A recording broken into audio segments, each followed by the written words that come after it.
네, 안녕하세요. 중학교 2학년 역사 과목의 내신에 대비해서 문제풀이를 하고 있습니다. 이번은 큰 3단원의 세 번째 소단원, 서아시아와 북아프리카 지역 질서의 변화인데요. 앞에 단원들은 OX 문제풀이부터 시작했습니다만 이번 단원은 생소한 개념들이 좀 많습니다. 그래서 일단 중요한 개념들부터 먼저 간단히 짚어본 다음에 문제풀이로 나아가겠습니다. 자, 먼저 제일 처음 나오는 나라는 셀주크 튀르크입니다. 이제 그 처음 시작은 아바스 왕조가 약화되면서부터 여러 이슬람 왕조들이 지금 생겨나고 있습니다. 일단 그 아바스 왕조의 수도였던 바그다드를 점령했습니다. 그리고 그 술탄 칭호를 받았습니다. 즉 술탄이라고 하는 건 이슬람 세계의 정치적 지도자를 의미하죠. 네, 그리고 셀주크 티르크의 특징이 예루살렘을 정복했습니다. 당연히 예루살렘을 정복하면은 또 유럽 그 그리스도교 세계를 또 자극을 하죠. 그렇기 때문에 바로 이것 때문에 십자군 전쟁을 치르게 됐고요. 또 비잔팀 제국을 압박했습니다. 뒤에 보겠지만 비잔팀 제국을 멸망시킨 건 오스만 투르크고요. 셀주크 티르크는 비잔팀 제국을 압박까지만 했습니다. 그 다음에 결국은 13세기 때 역시 13세기 끝판왕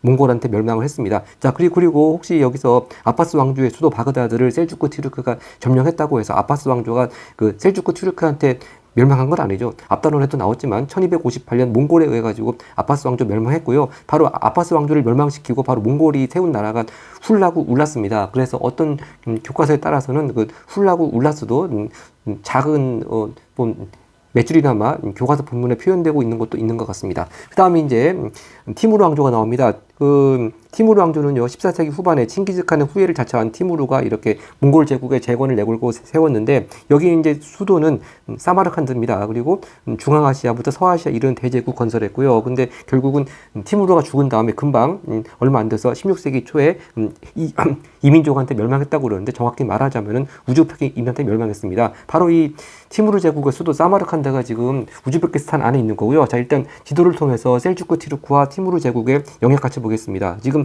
주황색으로 되어 있는 부분, 이 아라비아 반도 부분, 즉 메카하고 메디나가 있던 그 부분까지 다 차지하고 있는 것이 셀주크 티르크입니다. 그리고 초록색으로 그 사마르칸드 쪽보다 약간 위쪽 초록색으로 되어 있는 그 영역이 또 티무르 왕조의 최대 영역이라고 하는 것이죠. 그리고 이스판이라고 하는 것은 좀 이따가 또 잠깐 나오겠지만 사파비 왕조의 수도가 됐던 것이 이스탄불입니다. 그리고 역시 이때 비잔팀 제국도 같이 있었습니다. 그 다음에 이제 오스만 제국을 보겠습니다. 네.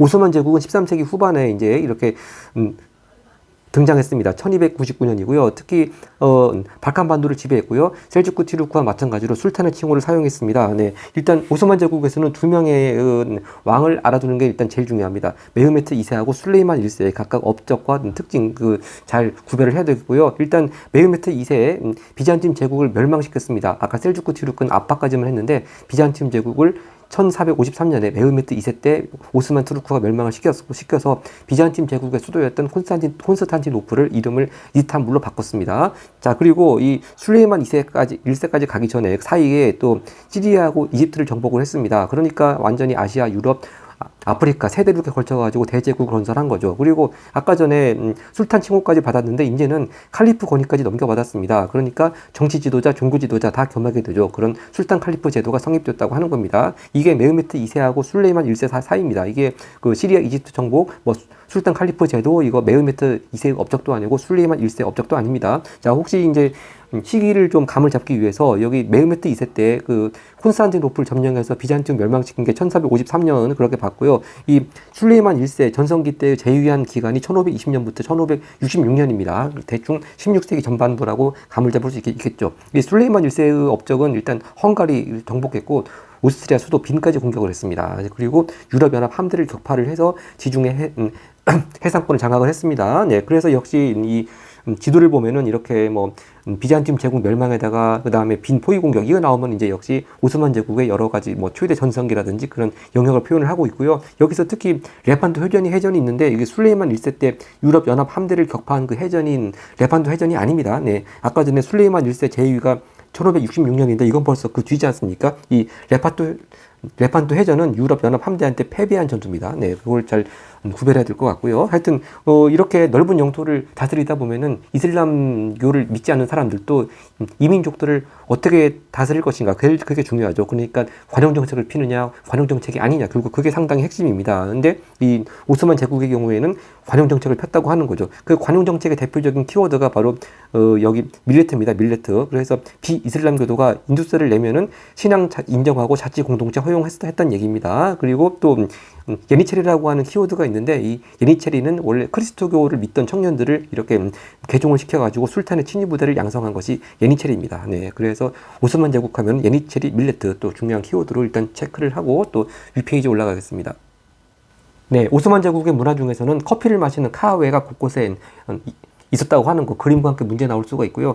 오스만 제국의 문화는 당연히 비잔티움 제국 쪽을 정복했으니까 일단 이슬람 문화를 바탕으로 비잔티움 문화, 페르시아 문화 등이 융합됐습니다. 그 대표적인 건축물이 여기 오른쪽에 술탄 아흐메트 사원입니다. 술탄 아흐메트 사원, 다른 말로 블루 모스크라고도 불린다고 합니다. 네, 역시 비잔티움 양식의 영향을 받아가지고 큰 돔이 있죠. 네, 그 다음에 이제 인도로 오겠습니다. 인도 무굴 제국인데요. 네, 물론 교과서에 따라서는 무굴 제국 전에도 델리를 중심으로 해서 여러 이슬람 왕조들이 있었습니다. 그걸 가리켜서 한 5개 정도 델리 술탄 왕조 시대라고 하는데 13세기부터요. 앞단원에서 굽타 왕조야 뭐 일찍이 망했죠. 근데 이제 그 굽타 왕조가 망한 이후에 인도에도 이슬람 세력들이 들어왔고요. 특히 델리를 중심으로 이렇게 델리 술탄 왕조가 5개 정도 있었고 이제 그 이후에 이 무굴 제국만 또 무굴 제국만 나와 있는 교과서도 있고 델리 술탄 왕조를 간단히 소개한 교과서도 있는 것 같습니다. 하여튼 이 무굴 제국을 세운 사람은 바부르라고 하는 사람이고요. 이 사람은 또 티무르의 후손이라고 합니다. 그러니까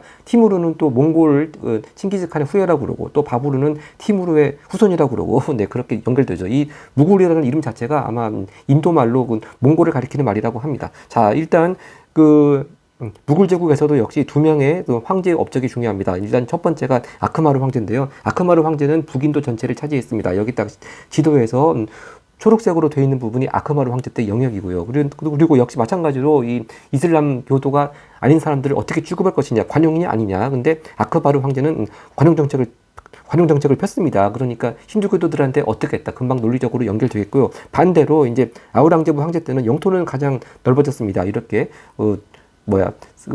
살구세까지 포함해서 인도 남부 일부를 제외한 인도 대부분을 차지했습니다. 그러니까 최대 영토인데 여기 아우랑제부 황제 같은 경우는 차별 정책을 폈습니다. 관용이 아니라. 그래서 이슬람 제일주의를 실시를 했고요. 또 이 시기에 시크교라고 한 종교가 나타나는데 역시 힌두교도하고 시크교도들을 탄압을 했습니다. 자, 그래서 결국 이렇게 아크바르 황제하고 아우랑제부 황제 비교하는 게 제일 중요하고요. 관용이냐 차별이냐. 네, 그리고 역시 무굴 제국의 문화 같은 경우에는 일단 힌두교에 대해서 관용 정책을 펴서 인도 고유의 문화와 이슬람 문화가 융합됐다고 하는 것이고요. 또 이때 그 언어는 우르두어를 사용했습니다. 힌두어, 페르시아, 아랍어를 혼합했다고 하는 건데 이 우르두어는 지금 파키스탄의 공용어로 쓰이고 있습니다. 그리고 또 여기서 유명한 건축물 타지마할이 있죠. 타지마할. 이것도 인도 양식과 이슬람 양식이 서로 융합되었다 하는 건데 이제 이거 바로 샤자한이 아마 아우랑제부 황제 아버지일 겁니다. 샤자한이 왕비를 위해서 만든 무덤입니다. 네, 이슬람 사원하고 잘 모양을 구별해야 되겠습니다. 그럼 OX 문제 보겠습니다.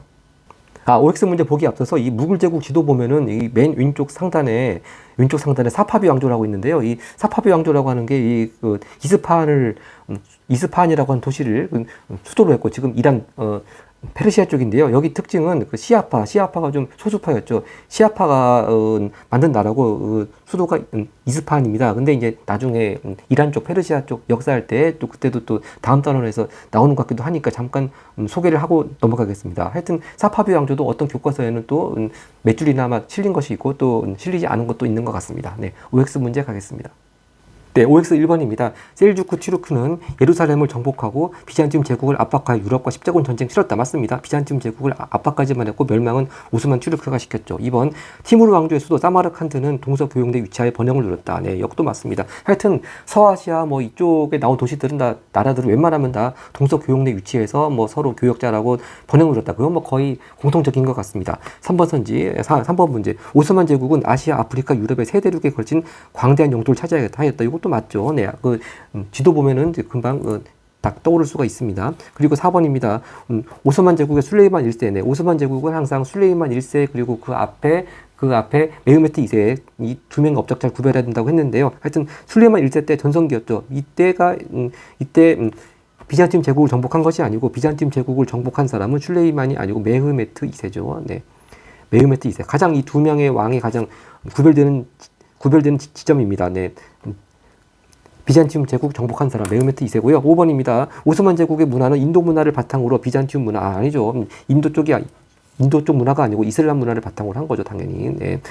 이슬람 문화를 바탕으로 비잔티움 문화, 페르시아 문화 등 융합됐습니다. X고요. 6번 선지 무굴 제국, 네, 인도 쪽으로 왔습니다. 인도 쪽 아우랑제부 황제는 비이슬람 교도에게 거두던 인두세를 폐지했다. 그러면 비이슬람 교도들한테 관용 정책을 폈다고 하는 것인데 그렇게 한 사람은 아크바르죠. 네, 아우랑제부 황제는 이 아크바르 황제가 이렇게 폐지했던 다시 인두세를 부활을 시켰습니다. 네. 즉 이슬람 제일주의를 취했다고 하는 것이죠. X고요. 네. 7번입니다. 타지마할은 인도 이슬람 문화를 대표하는 건축물이다. 이것도 맞겠습니다. 네. 그 다음, 이제, 짝짓기 문제로 갑니다. 네. 업적을 짝짓는 건데요. 메흐메트 2세, 술레이만 1세, 다 오스만 튀르크의 왕들입니다. 먼저, 메흐메트 2세가 먼저죠. 메흐메트 2세는 비잔티움 제국을 멸망을 시켰고요. 네. 술레이만 1세 전성기 때 유럽 함대를 격파하고 지중해 해상권 장악했습니다. 네. 그리고 인물과 정책, 무굴 제국 쪽으로 왔습니다. 네, 무굴 제국 쪽으로 이렇게 써놓고요. 아크바르가 먼저죠. 아크바르 황제는 관용 정책을 핀 반면에 아우랑제부 황제는 이슬람 제일주의를 취했습니다. 네, 그다음 단답형 갑니다. 먼저 10번입니다. 네, 아바스 왕조의 바그다드를 정복하고 칼리프로부터 술탄의 칭호를 받은 나라는 셀주크 튀르크죠. 네, 셀주크 튀르크 11번입니다. 네, 셀주크 튀르크가 예루살렘을 정복하고 비잔팀 제국과 충돌하면서 이제 무슨 전쟁이 일어났습니까? 십자군 전쟁이 일어났죠. 십자군 전쟁. 그리고 12번입니다. 칭기즈칸의 후예를 자처한 티무르네요. 티무르는 14세기 후반 왕조를 세우고 대제국 건설했습니다. 바로 13번 그 티무르 제국의 수도로서 동서교역의 중심지를 번영한 곳은 사마르칸트가 되겠습니다. 사마르칸트 지금 우즈베키스탄 안에 있습니다. 네, 14번 오스만 제국은 황제 때네요. 누구 때 유럽 연합 함대를 격파하고 지중해 장악했다. 바로 술레이만 1세를 가리키는 거죠. 술레이만 1세. 15번입니다. 네. 정복 지역의 크리스트교 소년들을 개종시켜 만든 술탄의 친위 부대. 아까 키워드라고 했습니다. 예니체리입니다. 예니체리. 자, 16번. 오스만 제국은 비이슬람 교도가 인두세를 내면 자치 공동체 뭐를 허용했다. 바로 오스만 제국의 자치 공동체 키워드죠. 이것도 바로 밀레트였죠. 밀레트. 네, 역시 개념이 생소하니까 계속 입에 익어야 되겠습니다. 밀레트. 그리고 17번입니다. 무굴 제국의 누구는 비이슬람 교도에게 부과하던 인두세를 폐지하는 등 다른 종교에 대한 관용 정책을 폈다. 관용 정책을 편 사람은 아크바르 황제죠. 아크바르. 네, 그리고 이제 그럼 18번 문제는 보나마나 아우랑제부에 대한 문제가 될 것 같네요. 역시 무굴 제국은 이때 인도 남부 대부분 차지하며 무굴 제국 최대 영토를 이룩하였다. 아우랑제부 때가 되겠습니다. 아우랑제부. 근데 다만 이제 아크바르하고는 달리 차별 정책을 했다고 하는 거죠. 자, 그다음 19번입니다. 이건 건물 이름이네요. 무굴 제국 황제 샤자한이 왕비를 위해 만든 무덤, 인도 양식과 이슬람 양식이 융합됐습니다. 바로 타지마할이 되겠습니다. 타지마할.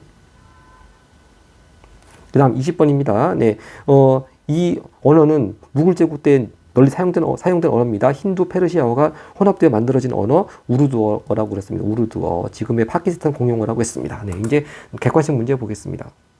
네, 먼저 1번 딱, 지도가 주어지고 이 나라에 대한 설명을 묻고 있는데요. 자, 이스파한이 가운데 나와 있고, 끝쪽엔 사마르칸트가 나와 있는데, 사마르칸트가 제일 끝쪽에 있다고 해서 이걸 티무르 제국이라고 할 것이 아니고 이 지도 보면은 이렇게 아라비아 반도 쪽에 메카 이쪽까지 지금 차지하고 있습니다. 바로 셀주크 튀르크가 되겠습니다. 셀주크 튀르크. 티무르 제국은 사마르칸드보다 더 위쪽으로 더 올라가죠. 네, 일단 셀주크 튀르크, 셀티 이렇게 약칭으로 적어놓고 자, 셀주크 튀르크의 특징이요. 일단 십자군 전쟁을 치렀죠. 네, 왜냐하면 예루살렘을 정복했기 때문이죠. 그리고 비잔틴 제국을 멸망은 아니고 압박까지만 시켰다고 했습니다. 그리고 아바스 왕조로부터 술탄의 칭호를 받아서 이슬람 세계의 정치적 지도자가 됐다고 했습니다. 그리고 리을 수도 사마르칸드가 번영한 곳은 역시 티무르 제국이죠. 네, 그럼 답은 기억 디귿이니까 2번이 되겠네요. 2번 이제 티무르 왕조에 대한 설명을 옳은 것입니다. 1번 헝가리 정복 그리고 수도는 콘스탄티노플 다 이거 오스만 튀르크를 말하는 건데 자, 이 헝가리를 정복한 거는 오스만 튀르크의 술레이만 1세죠. 그리고 수도 콘스탄티노폴리스 이건 비잔팀 제국의 원래 수도였고 이제 나중에 오스만 튀르크가 비잔팀 제국 즉 메흐메트 2세 때 멸망을 시킨 다음에 이름을 이스탄불로 바꾸죠. 이스탄불.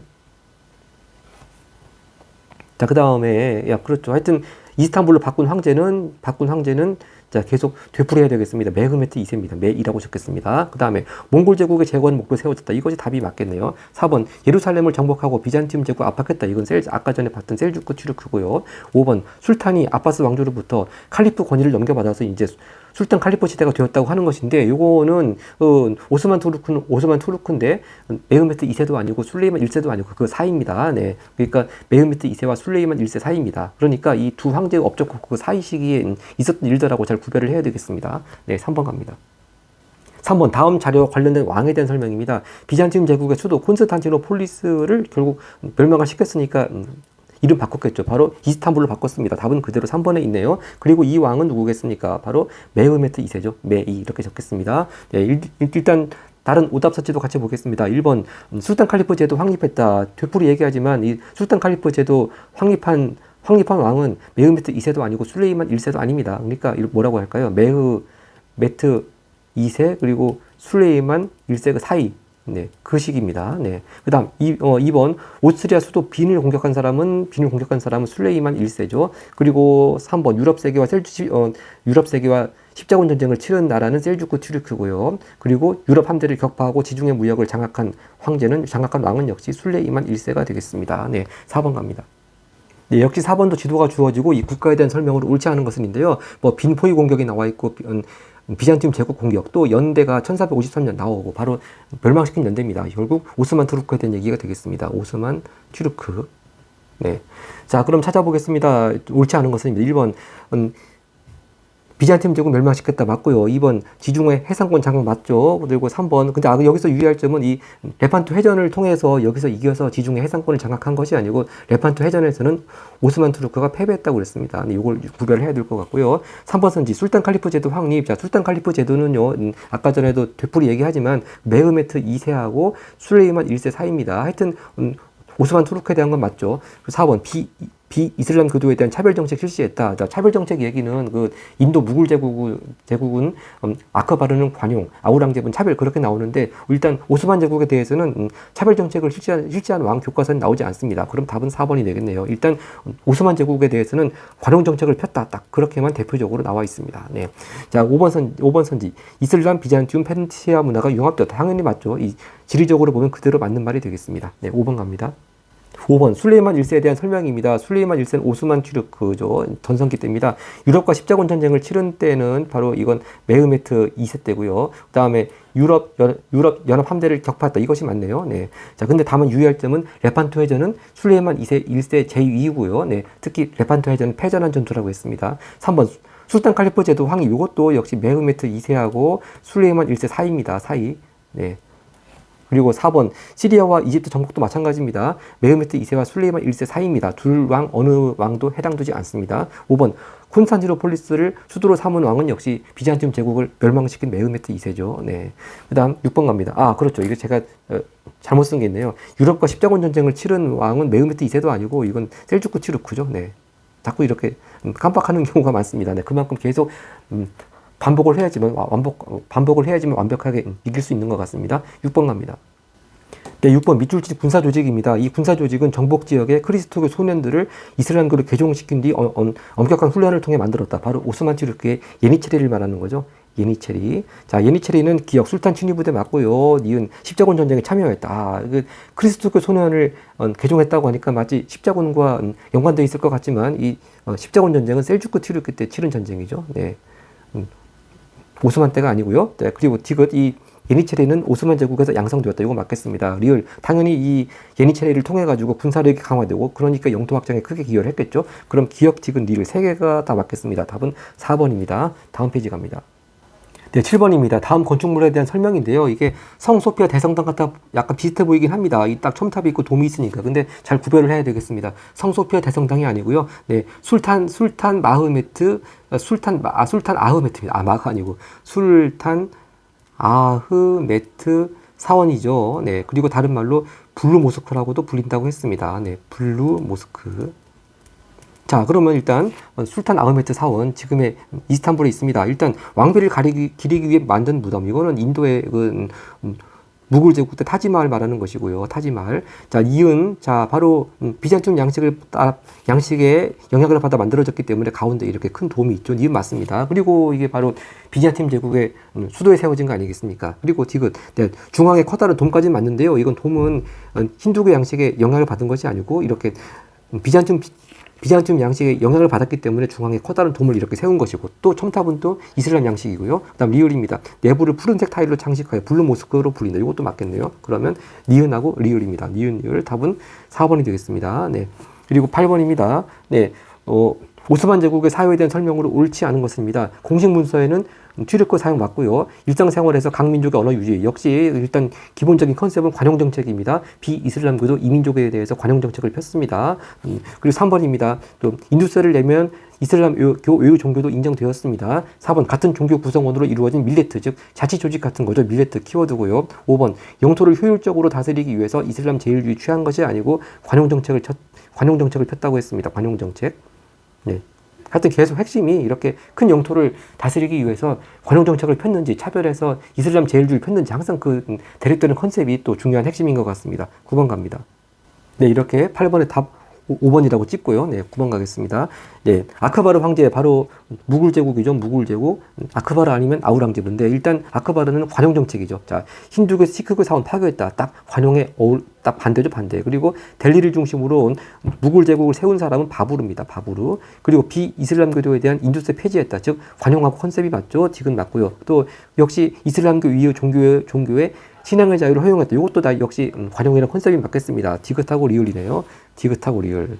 자, 이런 건 거의 국어 문제입니다. 그러니까 관용이냐 차별이냐 이런 선지 안에서도 이게 어느 것은 맞고 어느 건 틀린 관계 있으니까 잘 그런 걸 통해서라도 일단 답을 골라낼 수 있어야 되겠습니다. 그 다음 10번 갑니다. 10번 다음 영역을 차지한 황제입니다. 네, 인도 남부 일부를 빼고는 아주 큰 영토를 차지하고 있죠. 바로 아우랑제부 황제가 되겠습니다.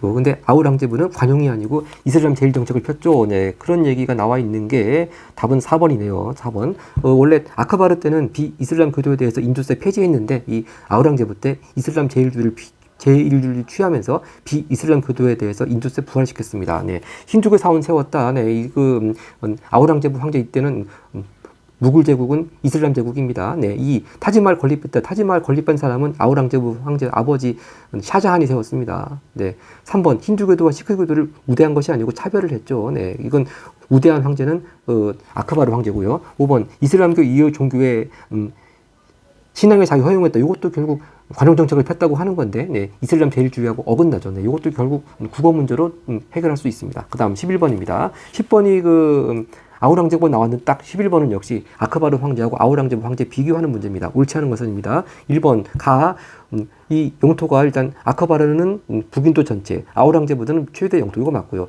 2번 아크바르는 관용 맞고 아우랑제부는 이슬람 제일주의 맞고, 그리고 다 관용이니까 비이슬람 교도에 대한 인두세 부활이 아니죠. 폐지하고 거꾸로 또 아우랑제부는 차별 이슬람 제일주의니까 비이슬람 교도에 대한 인두세 부활을 시켰죠. 서로 거꾸로 됐네요. 예.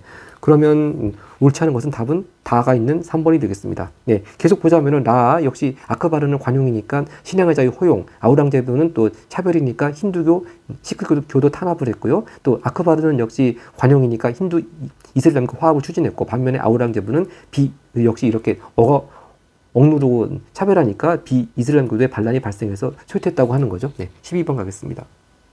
네, 12번 무굴 제국 문화의 특징입니다. 힌두어, 페르시아어, 아랍어가 혼합된 우르두어가 사용됐다고 했고요. 또 역시 힌두교와 이슬람교가 융합된 시크교가 등장했다고 했습니다. 결국 이 특징은 결국 답은 5번이네요. 인도 이슬람 문화의 발전, 이렇게 컨셉을 포괄적으로 할 수 있겠습니다. 네, 고난도 객관식 문제 가겠습니다.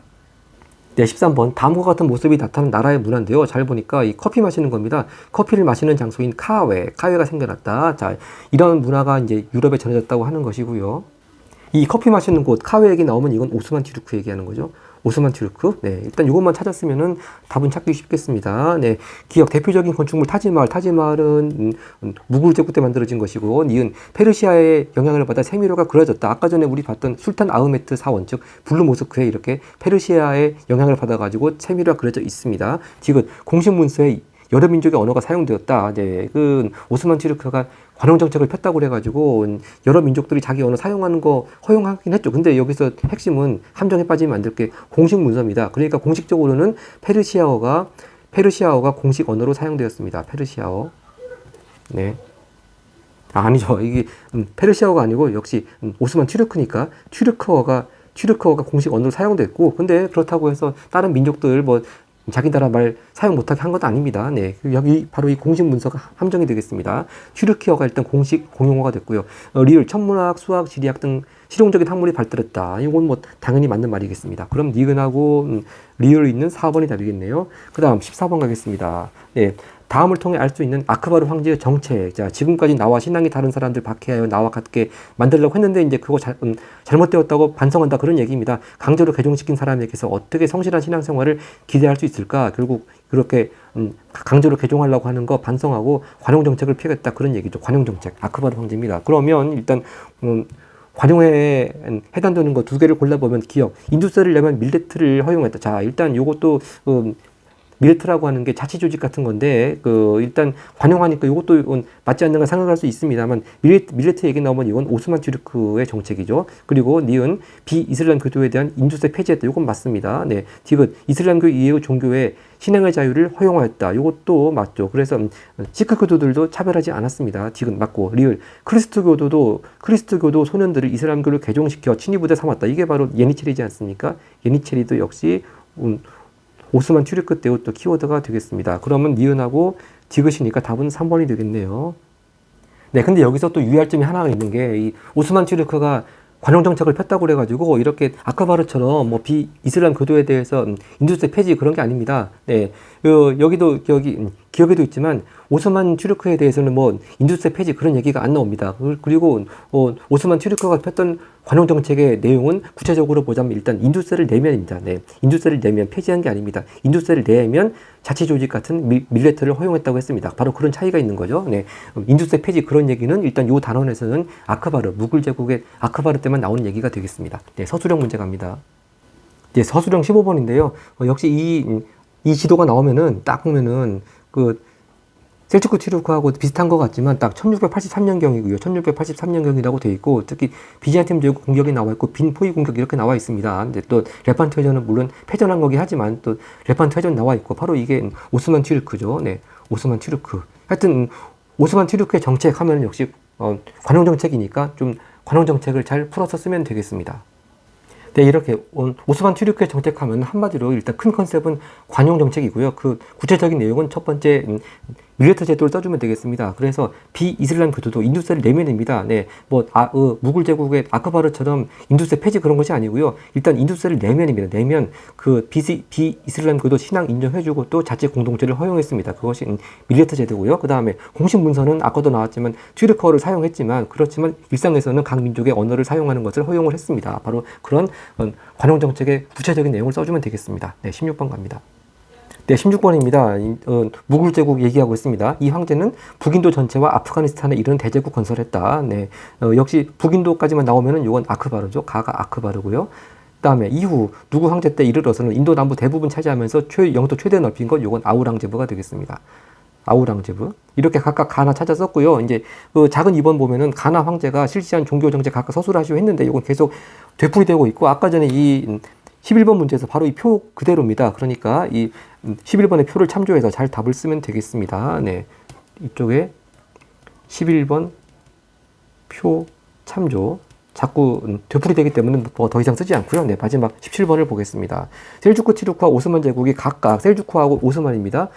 셀주크와 오스만 제국이 각각 비잔팀 제국과 대립한 결과, 자, 일단 셀주크 튀르크는 압박까지만 했고, 그리고 또 예루살렘을 정복해서 또 십자군 전쟁을 초래한 거, 그리고 오스만 제국은 비잔팀 제국 멸망시켰죠. 그런 내용을 써주면 되겠습니다.